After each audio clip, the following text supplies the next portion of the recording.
understand anybody who thinks that vulnerability is a weakness, because I once was that one person who looked at vulnerability like it was a weakness. Oh, this is what I was talking about.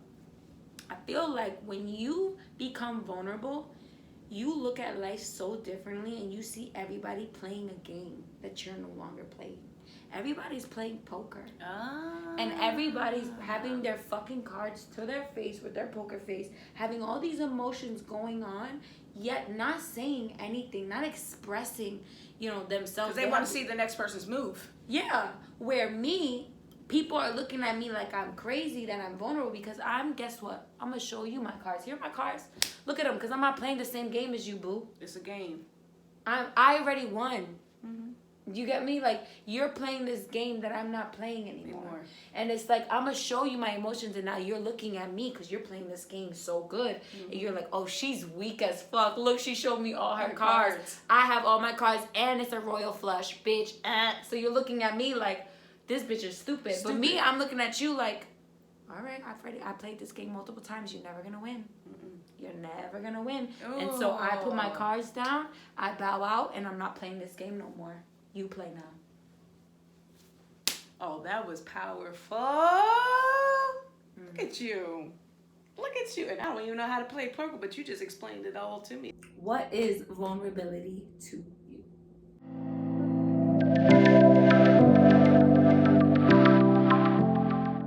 My biggest thing is, to me, it's strength, having strength. Yeah. Because if you could be vulnerable, it takes strength. Oh, yeah. To be and vulnerable. So many people think it's a weakness, especially men. And think about it like this. Why do men think that it's a weakness? Let's break it down. Why do men think it's a weakness? Now, at least in my generation, I can't speak about any other generation but my own, right? But I look at these men who were raised in my generation, and I remember as boys, they were emotional. They were sensitive, right? But I witnessed many times with men or with boys, when they would cry or become emotional, their parents, whether or not it was a man or a woman, stop crying. Boy, you better wipe your tears and better not cry. Especially with minorities. Especially, and I grew up in a minority household, so, and I have a brother. So I'm speaking on them, So it's like, you better wipe those tears and don't you cry. You better not. Boys don't cry, men don't cry. They don't show their emotion. And what is crying, right? If you break down crying is showing emotion, right? Yep. And so it's like, they then are built to think subconsciously, not on a conscious level. That was a good one. Yeah, that was tacos. But they are subconsciously building themselves up, right? And then thinking that, okay, well, that person that my mom or my dad, told me about crying, that's a weakness. And it's not. No. Like, to be vulnerable is literally the most strongest thing that you could possibly do in your whole entire life. But that's not to say that's not saying that crying, you have to cry. You have to cry to be vulnerable.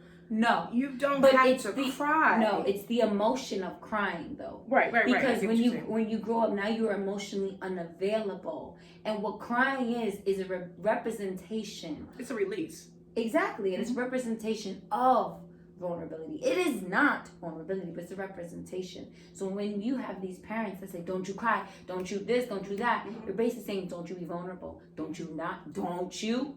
Don't you? Don't."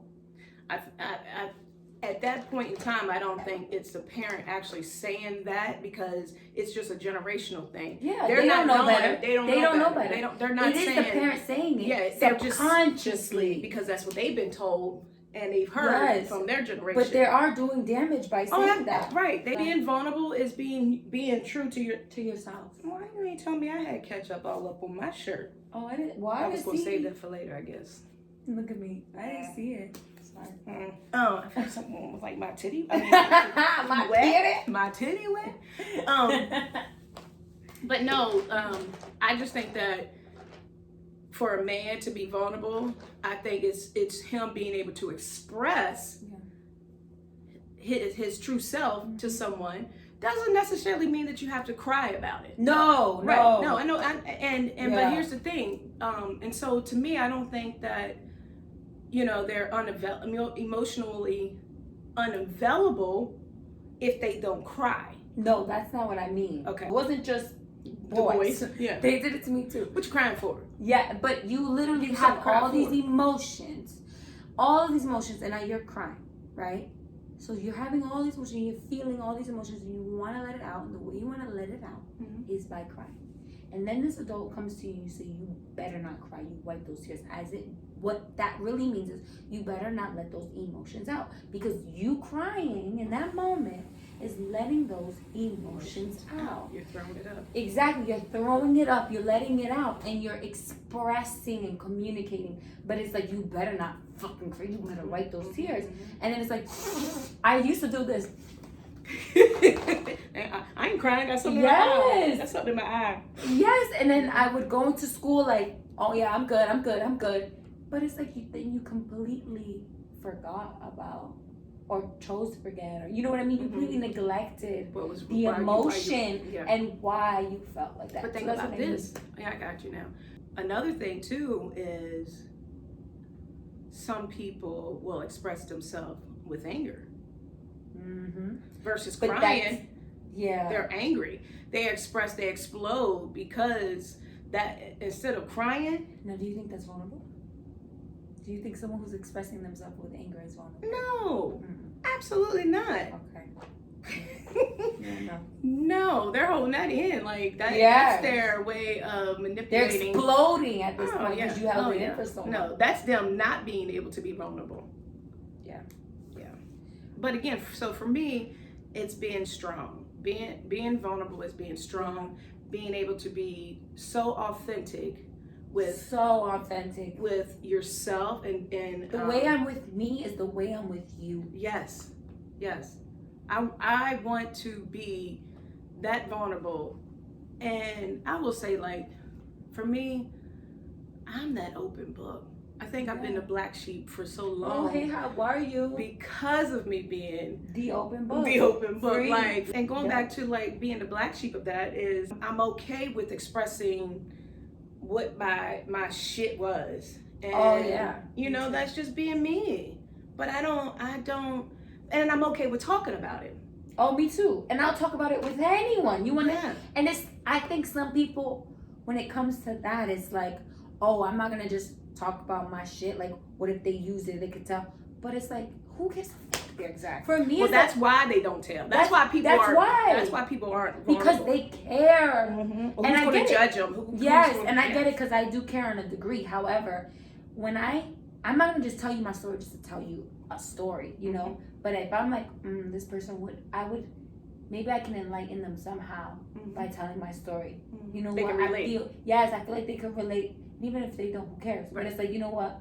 Something in me is telling me to tell them. And that's where you follow your intuition. And be vulnerable. Yes. And let whatever it is just come out your mouth and just say it. Yeah. Just say it. Yeah. I love being vulnerable. Me too. Are you kidding me? I went years without being vulnerable and I don't want to go back. I love it. It's such a freedom.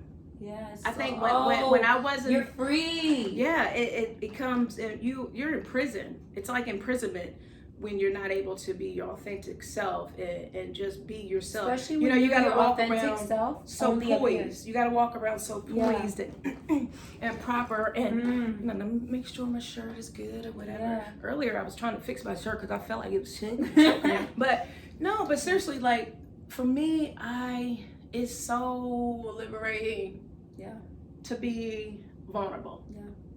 Now that doesn't take away that me being vulnerable and when it gets to some deep shit that it doesn't make me uncomfortable. Being uncomfortable and getting through the uncomfortability is powerful as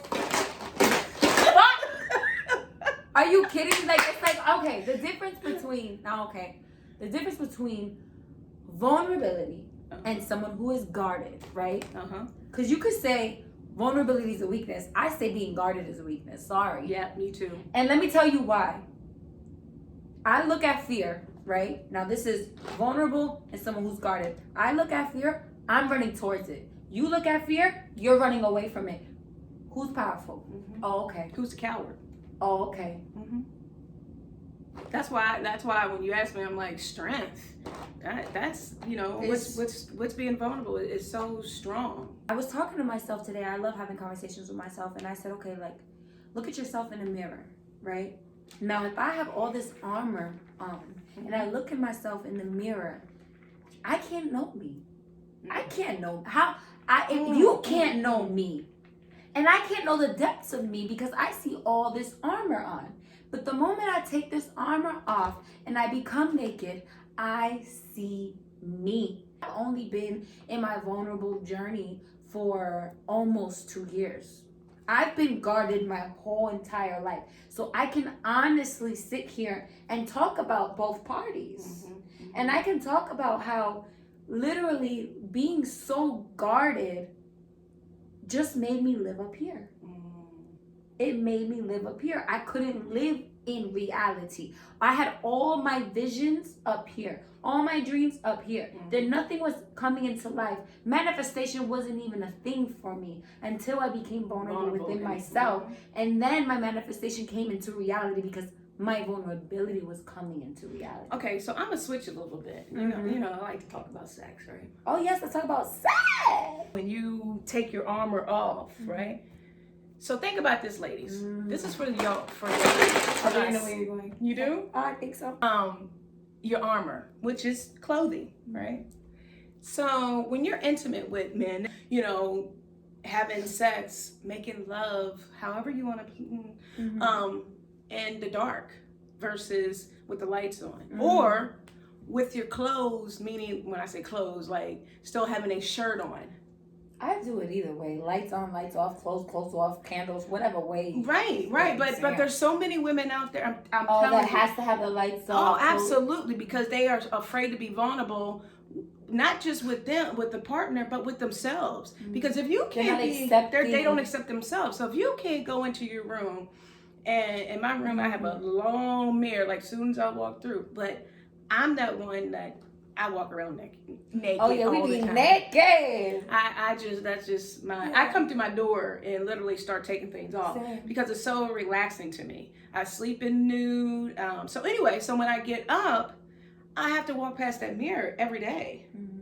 But I don't shy away from it. I don't shy away from when I am intimate because I'm so vulnerable with myself. That I can be vulnerable with my partner to say, this is me. Yeah. I'm not sucking my stomach in. How do you suck your stomach in and have sex? That's not, I don't know how you can do that. Yeah. Anyway, I'm not sucking my stomach in. Also, regardless if you have stretch marks, regardless if you're overweight or not overweight, regardless if you have scars, stretch marks, whatever the fucking case may be, love your body. Flabs, too skinny, too cellulite, saggy, skin, one boob bigger than the other. Hi, how are you? That's me. Like, love your fucking body, regardless of what the fuck it looks like. Love it. Exactly. So years ago, this was probably about, I'm gonna say like 6 years ago, and me and my girlfriend, one of my girlfriends, was living together, and Taki. Me and Taki was living together. She ain't gonna care if I say her name. We had a townhouse. Anyway, we were in the living room. It was me, Taki, and Erica. And I think Taki had just cooked us something to eat or whatever, right? And so again, me and Taki been friends for 35 years or whatever, right? So that's family. That's my sister or whatever, right? And then Erica, my daughter. And we're sitting around laughing, because we used to have a ball together, laughing, and we're eating or whatever. And so we finished eating, and we're just talking in the living room. And you know how you pick your teeth and you got something in your teeth or whatever, right? Subconsciously, I pick in my teeth, and I felt whatever it was in my teeth, and I spit it on the floor. Like, I was like, wait. If you told my mom this, she would be like, you are Caitlin. I mean, it's and my mom be like, you're fucking nasty. Yeah. Erica and Taki looked at me and said, you just did that for real. And they was like, do you do that? I was like, apparently I do. But I don't even realize it. It was on my tongue. But that's what I'm talking about as far as just that is nasty, but it's like whatever. I'm sure. Yeah, it's me. No, yeah, I do that too. Yeah, oh, I'm sure you people. It might be nasty, but it's you do it. But no, it's just those things you don't realize how familiar you are with yourself to say, man, that's really me just being authentic. That's just me being myself. I agree. Yeah. Okay. I want to go back to vulnerability because I don't think I answered what is vulnerability to me. So, what is vulnerability to me? Vulnerability is when you can sit with yourself and accept every aspect of who you are and be patient with yourself. You want the truth though. Like you genuinely want the truth within yourself. You're not here accepting lies anymore. At least for me, I felt like I was very manipulative, not with just my surroundings, but with myself. And the best people, the best manipulative people are the same people that will manipulate themselves. You have to understand that first and foremost. You get what I'm saying? I get what you're saying. Because it's like, if I'm gonna manipulate you, especially someone who manipulates, like if I'm gonna manipulate a manipulator, I have to manipulate myself to believe. And then, you get me? So I was such a manipulator growing up, always. Now, being vulnerable, I had to take accountability for my manipulation and transcend that and integrate that. Because manipulation, I'm not gonna sit here and say, oh, I'm gonna never be manipulative again. No, I have to transcend my manipulation and become different. So like now I use manipulation to see other people's manipulation. I'm not gonna manipulate you, but now I use it because that's a part of me. I'm not going to sit here and say, oh no, I can't, I'm not that. Again, that's my darker version to me, but I'm gonna accept that. And now I'm gonna use that to weed out other people who are trying to manipulate me. And I'm not going to use it against you, but I'm using it in my favor. And so I think vulnerability is transcending the different darker versions of yourself and bringing out the light and knowing yourself more, loving yourself regardless of what anybody thinks. Unapologetically. And it's not that you don't care what people think, because you're going to care. It's just you're going to do it anyways. You're going to be afraid, but you're going to do it anyways. There's going to be things where you're like, fuck, I am so afraid. I don't want to do that. I'm scared. But I know deep inside in my gut, I have to do it, so I'm going to do it. And that's the thing about vulnerability. Your intuition isn't hidden anymore. You feel that shit and you do it, and you do it because your intuition was hidden when you didn't want to know the truth. But your intuition is always going to be the truth. That's why I like the idea. I read a book and it said, know the difference between wisdom and knowledge. Wisdom comes inside of you. It's within. You can't look wisdom up. Wisdom is the truth from inside. Is that coming from experience? The wisdom coming from experience? I think it's coming from God. It's coming from experience. It's coming from my ancestors. It's coming from me accepting myself now. And it's like we've always have intuition. But how many times have you put your intuition aside and decided to be guarded or to do something despite your intuition? Because you're not ready to be vulnerable and allow that intuition. Because honestly, for your intuition to really be strong, you need to be vulnerable. Tapped in. Yes, tapped in with yourself. And we were speaking about men and how I feel like a lot of men look at vulnerability as a weakness. However, I noticed this. Although a lot of men see vulnerability as a weakness, they look up to musicians who are vulnerable. And so, for example, there's this rapper, his name is Kevin Gates.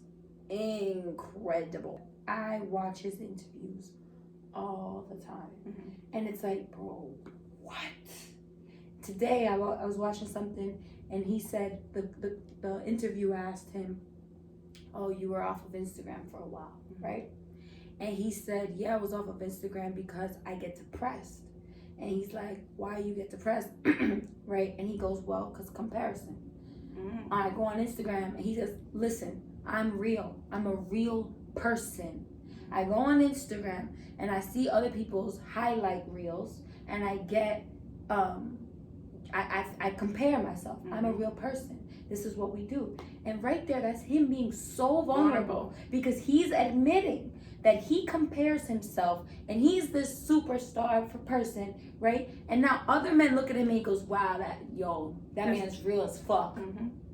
So why is it that you see a man who is being vulnerable and you see that's real as fuck, but you can't do it? And then when you hear the word vulnerable, oh, that's weak. That nigga was weak. What? He was weak. What? Yeah. I don't understand. Yeah. I don't understand. I think they just don't like the word vulnerable. But when they see it, they recognize it as real. And it's like, oh yeah, that was mad real. Oh, but you didn't see that as being vulnerable? You didn't see that as him being tapped in within himself, being honest and real about his own insecurities? Make it make sense. Vulnerability is a fucking journey. I'll say this because, let me start from a story. I wasn't vulnerable at all. And I started my vulnerable journey. I kind of told you a little bit about this, but when I was 24, so after my breakup, I was really noticing a lot of issues I had within myself. Because I was just like, whoa. Like, relationships really, really show you, like, the best versions of yourself, but also the darkest versions of yourself, because they are constantly being the reflection in the mirror of you and triggering certain things within you. So after our breakup, I was like, oh my God, I need a lot of healing. And I basically came across this thing called DMT. DMT is basically a hallucinogen, and it's this natural product that it comes from a toad, right? It's basically a drug. And they call it bufo. So many different names to it. DMT is basically, I guess it's considered a drug or whatever, but it's really like something that's more on the spiritual side. It's not like LSD. I mean, it's similar to LSD, but it's different. And they call it like the ego killer, even though it's not the ego killer. I would say it's ego shower, because I don't think you could ever kill your ego. Your ego's always going to be present. It's always going to be there. However, you're going to see it. Before you go into it, yeah. When you say it's not a drug, but, and I mean, this is for people out there, because I'm blind. I mean, I'm ignorant to this. I don't know. I mean, I guess it's considered a drug, but it's not like a, what is it called? Like a fake drug. It comes from a toad. It's natural. When you take DMT, it's like 10 years of just experience. 10 years of like you get a download. Is it an upper? No, when I tell you take it and you're like knocked out. Everything is just happening mentally. Oh. Yeah, it's insane. I ain't gonna try it. Yeah, I'm not saying try it. I'm just saying this was. I just wanted clarity on it. That's all. Yeah. Okay, I'm sorry. Don't worry. Just my journey. But when I tell you, it was just like, it's beautiful, but it's also dark because. Is it dark because it brings out stuff that you really don't want to? Yeah. Okay, gotcha. Yeah. And again, it's 10 years of fast forwarding in 2 hours or 2 minutes, however you whatever feel like hours, but it's literally 10 years that's going to cram into your body in 2 hours. Oh, imagine the fucking pain. Did you pass out after telling it? After like spitting it out? Oh, I didn't sleep for 15 days. Oh, okay. I didn't sleep for 15 days. And I think the record is like 5 days or whatever. I was like, yeah, I beat the record off record. Like, I didn't sleep and you can ask anyone in my circle. You ask my mother, I did not sleep, not one lick of sleep. So is that why they call it hallucination? Hallucinogen? Well, DMT, you produce it naturally in your brain. Yeah. And I guess I already had a good amount of it, and it was just really dark. My process was really, really dark because I had to throw it up. I had to vomit all of the negativity. Because when you don't sleep, a lack of sleep, you do start to hallucinate. I went crazy. Yeah. Yeah, I went crazy. Oh my God. But I needed all of that. Excuse me. So it really crammed in all of this shit, and I'm like, oh my God, and I felt ugly, and it woke me the fuck up. I was like Sleeping Beauty, but only sleeping ugly, because It woke me the fuck up. And I'm like, oh my God. Like, first off, I need to say sorry to everybody I hurt. It was repent. It was get free. Lauryn Hill has a song about that, like freedom time. And oh my God, it was get free time. And I had to hit up everybody that I hurt. So you weren't just convicted, you know, piece by piece, little by little. It was all conviction, like all at once. Like, oh, you better, you know what I mean? Like, I feel bad with everything. It was all at once. Woo, child. It was all at once. That you would say, ooh, child. Ooh, child. It was, and also I not only did I have to get free, but my grandma, so I did DMT May 15, 2020. My grandma passed May 15, 2019. I did not know how to mourn my grandmother's death because I was numb. Ooh. So imagine now, 1 year fucking later, coincidentally, it being on my grandmother's day she passed, right? That I have to fucking mourn my grandma's death a year later because I was too numb to do it before. So feeling all of this shit, pain on a different level, and this is your experiences. Though. Yes, this is very important. I want to bring this up.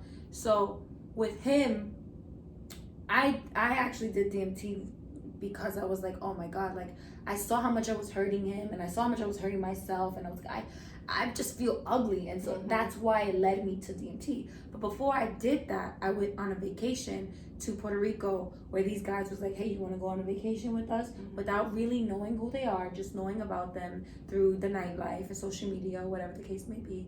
I went, and I took a friend, and I ended up seeing some guy, or meeting, and I didn't know him. I met this guy on the trip, and we ended up getting sexual and stuff like that. I am now not in a relationship with my ex at this point, but it's extremely fresh. And he's still trying very hard. And I told him I was going on the vacation or whatever, but still. Now, I got sexual with that guy, didn't tell my ex about it. Okay. And it's probably about a month and a half, 2 months later where now I did DMT.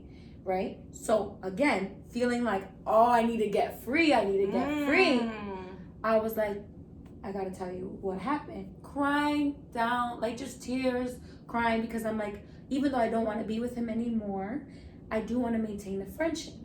And I do want him somehow in my life, because I felt like I needed him in my life, especially that time going through all this pain. Attachment. Yes, it was deep attachment, deep attachment. And I felt like I needed him because it's like, I don't even have myself right now. I don't even know who this is, so please don't leave. But at the same time, I have to get vulnerable and tell you what the fuck I did. Even if it means you leave. Yep. Even if it means you leave. And so I did, where I'm like, I told him everything detail for detail, and I just see him silent, like hurt, pain. And I'm just like, oh my God, I just did this to this person. And that's the thing I noticed for me, I was a huge liar. Why would you lie? And I had to ask myself, why did you lie? To not hurt anybody. Isn't that the biggest contradiction? I lied so I wouldn't hurt nobody's feelings, but I would hurt them even more. So I went, so after DMT, I literally went from one extreme to the other. I'm not going from baby step to baby step to baby step. I'm going from literally one extreme to the other. Okay. So I'm in between both people. You get what I'm saying? It's like a rare case. Okay, I get where it. I am someone who still has my ego and knows how to work it and is that, but is now being introduced to vulnerability and standing in my power. And I'm like, holy fucking shit. So it was just overwhelming. It was so overwhelming. Please be free to ask all the questions in the world, because I know that it's all new. It's so new. So new to me, y'all. I know. This is like, I feel really old, but go ahead. No. Don't feel old, because people my age don't even know what it is. Okay. Don't think this is like a thing my age. People my age are also like not. But it's interesting. I'm listening. Yeah. I'm literally in between like both worlds, and I'm trying to control my vulnerability, and I'm trying to like have a grasp of it, right? Now, after being broken up, right, with my ex, who I've expressed didn't have integrity or morals or loyalty in that sense, but he did have love, and like there was just so much emotion, like emotionally available, love, appreciation, and all that stuff. Okay. So now I had a friend. This is good because you actually are at this moment being vulnerable. I am, and I don't want to talk about it. Yeah. There's so many things like in this podcast that I'm gonna be like, fuck, I don't want to talk about this. I don't, but it's like I know I have to talk about it. That's what vulnerability is, right? So there was this guy who was a friend, and he is now representing basically everything that my ex wasn't: loyalty, morals, integrity. However, he did not have the emotional, vulnerable, loving aspect. Okay. Following you so well here. Yes. So you're silly. So I look at him, and in this moment, I'm still not in a place to fully even love myself, right? So I'm trying to grasp something, you know? So where was I? So now catching feelings, right, for somebody who, I wouldn't even say catching feelings, like more of like, you were missing this out of the other one. Yes, I think it was, got it. I saw a man who represented everything that my ex wasn't, and was like, oh my God, like this must be something there, you know? And it's like, I was missing this. Yes, thank you. That's exactly right. But now looking back, it was just like, no, it's just showing you that man exists. It does exist. And the vulnerable and the loving from your ex exists in a man, as well as the integrity and the moral and the loyalty that from that man, and you put them together, and that does exist in one man. Both of those qualities exist in one man. But I don't need to go and try to look for that man. And I think that was my issue before. Like, I don't need to go and look for that man. I don't need to chase. I don't chase. I attract. What belongs to me will simply come to me. Like, and that's a affirmation I've been saying every single day, especially when it comes to my business. Like, I don't need to chase shit. It will come to me, and what is mine is mine. It's yours. But what's for you is for you. I had to really learn that and stand in my power when it came to that. But now, like, being in that moment, I went from not being vulnerable at all to jumping straight into my vulnerability, and it was something in my gut, in my heart, that I felt like I needed to do. And this was a guy who I hung out with in the past and felt kind of a connection with. Also, I've never in a million years ever had a spiritual connection through communication with anyone before like that. So me and my ex would communicate a lot. I had other communications with different other guys that I spoke to. And again, I know I'm bringing up my ex a lot, but I'm not someone who talks to many guys. I've only had one experience. Like, you know, it's only, like, really, I've only really had one experience. So, like, when you talk about guys, that's the one person that I'm going to refer to. When you say experience, you mean relationship-wise? Yeah, well, yeah, I only have one relationship, but even before him, it's always been, like, people who I just had sex with. Yeah, that's what I'm saying. I was always, like, a little savage. Like, you know. That's what I'm saying, like, the experience I was of the like, relationship. I've always stepped into that masculine energy of, like, I'm fucking you, you not fucking me. Just know that. And you gonna be tight, because when I leave, you're never seeing me again, you know? And that's the type of person that I was, you know? Okay, so with my ex, right, I never really had that spiritual communication, like when it comes to that deep-rooted wisdom from your ancestors talking about some real shit, weird shit, conspiracy shit, mind shit, you know what I mean? Like, we had that, we did, but it wasn't on like a deep level that I need that. And for me, my love language is words of affirmation, communication, and the deeper I know myself, the deeper I need the conversation to be. So that guy who had the integrity and the morals and the loyalty and all of that, he had that. We had that. And I was just like blown away, you know? Like, oh my God. So, and I was trying to convince myself, oh, maybe this is it. Maybe this is the person. Maybe this, that. And I failed to realize, and thank God I failed, because now I can see, but I failed to realize, girl, accept and love what you have in that moment. And like, stop trying to make it what it isn't. And I remember he had said something to me before where he was like, Kaylin, if it gets sexual or if it gets something, it's hard to take that back. He said something like, you can't go back. After you start, you can't go back, and it might like ruin everything.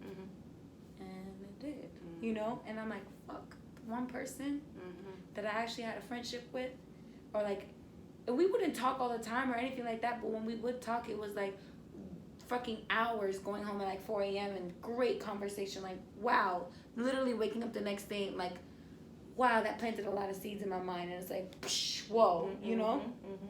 And so I felt like that needed to happen, where I had to overstep boundaries or whatever the case may be, and I had to maybe lose that friendship to then be like, oh, like, why are you forcing something that, like, why are you forcing, like, you don't need to force anything. Nope. What is yours will already come to you. Yeah. Stop trying to force shit.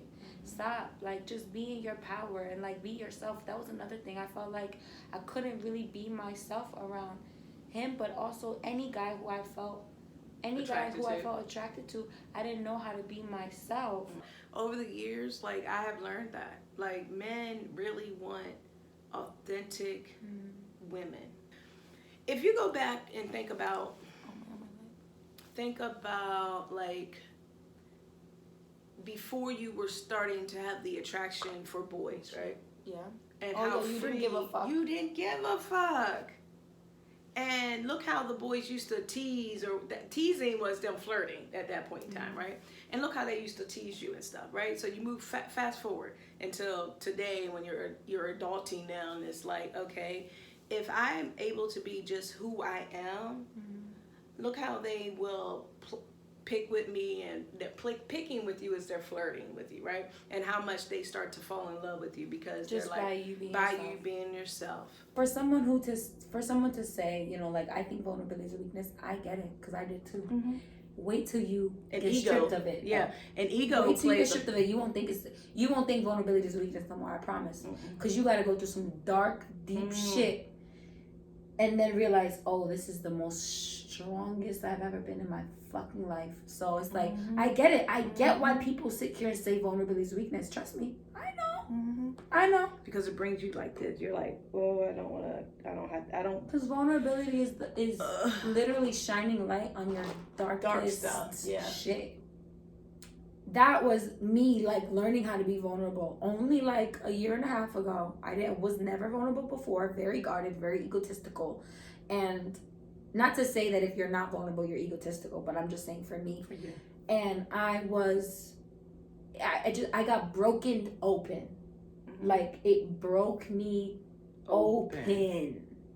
And I'm like, whoa. And of course I was fighting it. Like, don't even come. I'm not trying to be vulnerable.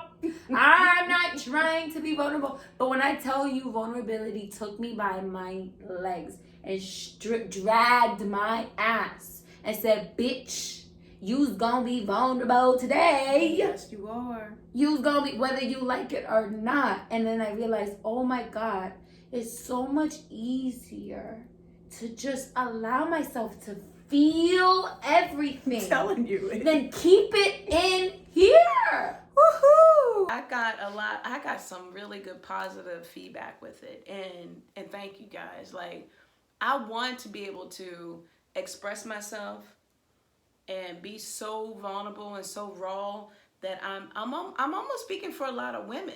You know what I mean? Because women who are afraid to be vulnerable, women who are afraid to put themselves out there. Don't even know how to be vulnerable. What is vulnerability? Yeah. How do you start? Yeah.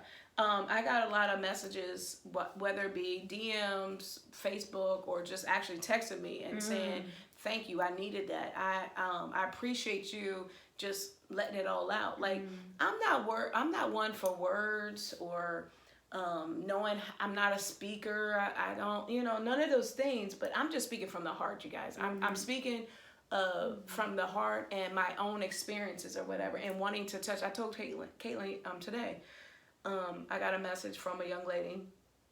She is 19 in college, and I pride myself as far as being like a little, I'm not gonna say little because I'm not gonna dim my light, as a mentor for a lot of young upcoming women, right? You are a mentor for sure. And she sent me a message, and it was just so oh gosh, I ain't gonna get emotional. You better get emotional. That's vulnerability, babe. No, I'm not. It was so good to hear from her and what the podcast meant to her. And I told Caitlin, I said, if nothing else, if I was able to just reach one person and have them understand, just it be her is good. Just one person, and just it one be person, and that meant everything, the world to me. Like, oh, you really everything. are getting emotional, Jackie.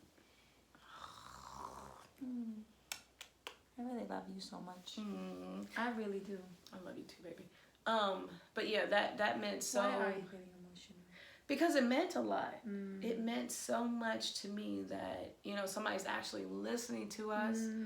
And your words matter. Like, even also, like, you don't think you're the best communicator, right? I don't think so. But somebody understood you communicate me, through love, and somebody understood. Somebody understood what I was trying to, like. You don't have to be the most articulated, intellectual person.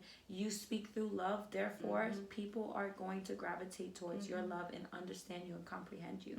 That's beautiful. And that's what she did. She used to stay at my house, so she knows me, you know, been around me and things like that. And so for her to reach out and was like, because I know her struggles, you know, and for me to share, because this is stuff that I'm finally wanting to share and I'm sharing, and for her to say, wow, like, she sent me this little paragraph and I was just like in tears, like, oh, you know. But no, it meant so much to me. It meant so much. Thank you, baby girl. Love you. So beautiful. All right, before we close it, for those who don't understand what vulnerability is, right? Let's basically give words that we feel like vulnerability are attached to. So, like, courage, like stuff like that. Like, okay, if you feel like what is vulnerability? Okay, I'm gonna express what it is to me just by simple words. So let's pick 5 words that we feel vulnerability is. Okay. So I'll go first. Vulnerability is self-love. Vulnerability is courage. Vulnerability is discipline. Vulnerability is having boundaries within yourself. And I feel like there's a difference between being guarded and having boundaries. And there's a difference when you're guarded. I think when you're not vulnerable, you're guarded.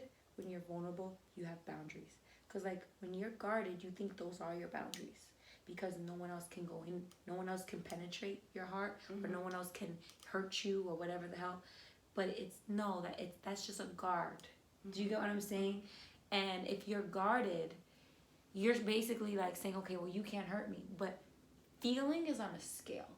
So it's from hurt to love. So if they can't hurt you, they can't love you. So if you can't feel hurt, you can't feel love either. Whereas boundaries is, I'm going to allow myself to feel whatever I need to feel. However, there's certain limits I'm going to put. Whereas for my self-love, and it may be a paradox, because when you hear unconditional love and boundaries, they might not go together, but it does, because it's like when I love myself, when I have this self-love, I love myself so much that I need to create boundaries that no one else can cross, or like you can't cross these boundaries because I love myself and you can't. There's certain things that you can't do. You get what I mean? So there's a difference between being guarded and having boundaries. So back to the 5: self-love, discipline, courage, boundaries, and then also just patience. That's what vulnerability is to me. That's good. Thanks. I don't have 5. You don't have to. Being vulnerable to me is, again, I stand by it, strength first and foremost. Yep. Being strong. Freedom.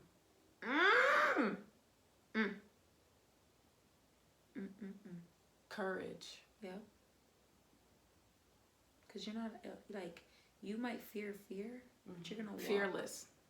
Fearless. Yeah. Fearful, but because I fearlessly fearful. Yes. And I'm able to, like, be vulnerable, I become fearless. So, yeah. Yeah. Same. And powerful. powerful. Yeah. Being vulnerable is Naked. power. It's also Being naked and being powerful. yeah. I wrote a poem. Oh, I really want to read it to you. Definitely not gonna read it on air on podcast because Tell her read it, y'all. Mm-hmm. oh my god, I wrote a poem about guarded men during a time where I was just surrounded. I felt like by guarded men, and I just felt overwhelmed by it. Like I literally just wrote a poem about guarded men. Oh, you wear all this armor because you're guarded. Little do you know you're guided. So if you just took it off, You don't need the armor. Literally, you know you're way stronger naked. It was such a beautiful poem. I sent it to my therapist. He's like, I'm going to send this to every man. He's like, I'm going to send it to all the guys. Yes, you need to bring that like next time. Yeah, next week. I will. Next week. I will. All right, so let's close it. Thank you guys so much for watching Naked is Power. There's a reason why we call this podcast Naked is Power, because being naked is power.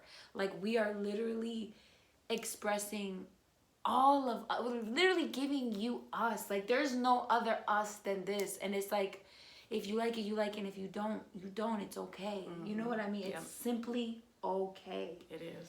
So we love you. Thank you so much for watching. Make sure you like, comment, and subscribe. Also, keep those post notifications on so you can get alerted when we are posting more podcasts. We are going to post podcasts every Sunday. So look out. Every Sunday, we're going to have a podcast up. And then Monday we film. And then again, Sunday. Okay? Love you guys. Mwah.